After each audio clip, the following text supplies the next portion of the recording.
Hello, everybody. Meteorologist Hutch Johnson joining you between the Red River Valley of the North and the Red River Valley of the South in Texas. A major winter event will take place. Bands of very heavy snow and an ice storm. All potential details coming up next in this version of Hutch's Weather. Say, my friends at Robert Gibb & Sons want you to know if you have a cool spot in your home or office, a ductless mini split system may have the answer for you. It's energy efficient, quiet, powerful, and can provide year-round comfort. You can save on energy bills and get up to $2,000 in a tax rebate. Bryant Heating and Cooling Systems, whatever it takes, installed by Robert Gibb & Sons exclusively. Give them a call today. Let them know Hutch sent you. Now let's take a look at what we have going on in your forecast. We're going to start with a look at the European model.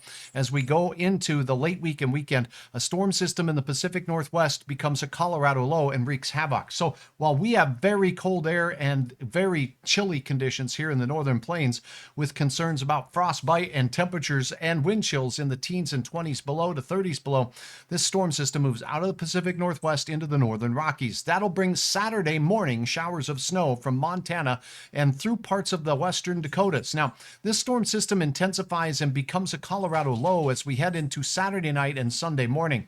That's going to bring some mixed precipitation. So travelers from, whether you're going from Montana folks, Montana State folks, and the Ndsu Bison Nation heading down the I-29 corridor, watch this. By the time we get into Saturday, boom, this is midnight Saturday night or Sunday morning. And here we go. The pink area. Freezing rain, very heavy bands of snow establishing themselves somewhere from central parts of Nebraska into Kansas. Now, this storm system is going to track eastward, so no matter what route you're taking out of Colorado, north-south on that 29 corridor, look at this. By the time we get to Sunday morning, we could be talking about whiteout conditions, a band of very heavy snow in dark blue, and accumulating ice. By the way, severe weather potential for these storms that will move out into the Mississippi River Delta as we head into your Sunday afternoon. This storm keeps trucking right along to the mid-Atlantic states, carrying a narrow band of icing along with bands of heavy snow right through Appalachia. That's the Virginias. That's parts of Kentucky. That's parts of Tennessee as well, with a chance for some potent showers and thunderstorms. That the main threat will be wind and gusty winds and some hail as we look through the deep south. Behind it, these north winds are going to suck down some seriously cold air so that by Monday night's big game in Frisco, Texas, it's going to be frigid in Frisco. Keep that in mind. Now, that is a look at the track of the storm system as it works its way through. And if the game ends on Monday, as you head up north, it's going to be cold. And again, there could be significant amounts of ice. Let's take you to the Central Plains here, and we'll focus on your route between here and there and let you know exactly what to expect with regards to the track at this time, as well as the potential for heavy snow. Let's go with the ice potential first. This is going to be in the southern portion of the precipitation field where it'll be all rain. There'll be that transition to some icing that will take place.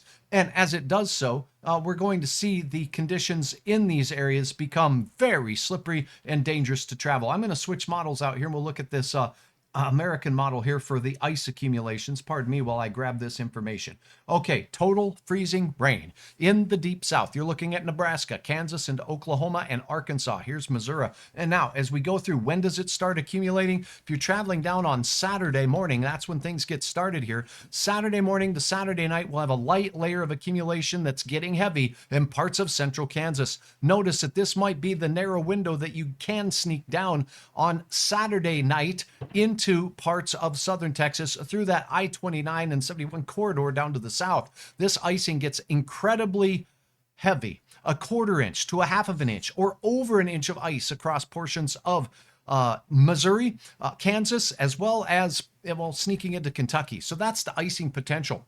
Over 1 inch of ice is possible. This could cause problems with power and certain road and travel condition problems as we look down to the deep south. Now, as we take a look at the snow potential with this system, here is a look at the snowfall amounts. Now, the snowfall rates are going to be very heavy and very dense track of snow. Check this out. This is by Sunday at noon. And look at the heavy bands of snow right along the I-29 corridor through Omaha, Nebraska. So as you go north of, say, Sioux City, Iowa, the snowfall amounts will be minimized. But as you go southward, basically south of I-80, along I-80 and points south through Omaha, Lincoln, Nebraska, into Kansas City, Missouri. We're talking 1 foot of snow, a narrow band of 1 foot of snow or more. 15 to 20 inches, not out of the question with this storm system crossing the I-70 corridor, crossing the I-80 corridor, and crossing right over the 29 corridor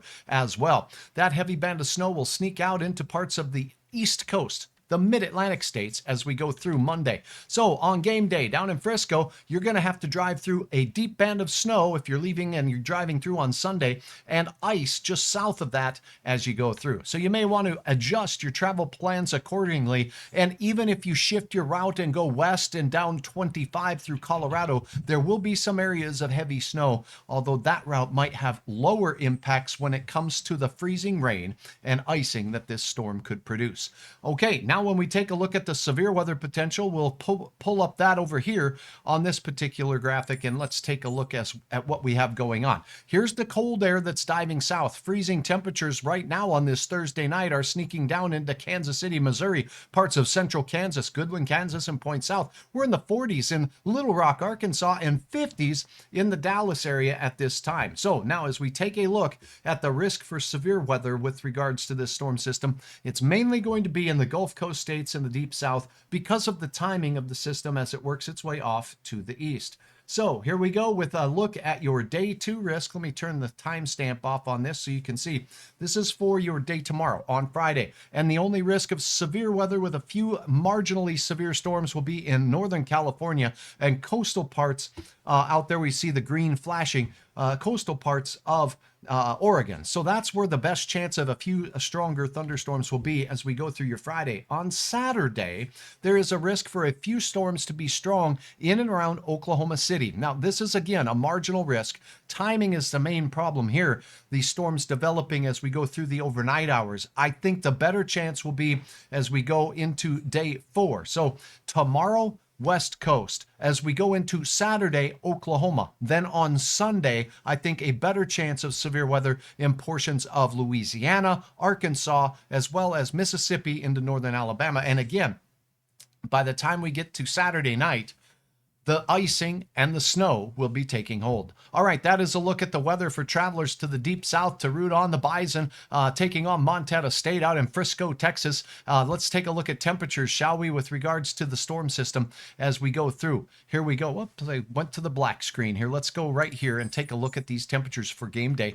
And let's get down into Texas, shall we, so you can see. If you happen to be heading into the game central, I got to tell you, that cold air is really going to be a diving south as we go through. Here's a look at temperatures on the map, and what you're going to notice, the blue line is the freezing line on this puppy. So as we go through the weekend, we will be bitter cold here with teens and 20s below air temperature working its way through. This is Saturday as we go toward the morning. That freezing air makes its way into the northern part of the Gulf Coast states, so freezing in Mississippi, Alabama, and Georgia.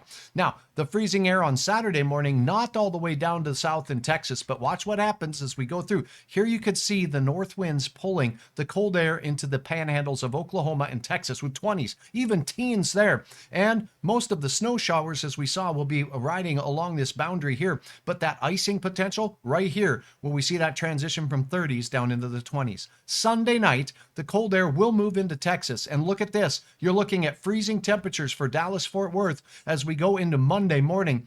Temperatures in the 20s, folks, with the freezing air diving well south indoors areas near San Antonio, as well as out towards the hills of eastern Texas as well. So that is a look at game time for the big event. It looks like we'll be generally in the 30s most of the day with peaking temperatures near 40 degrees, and that is it.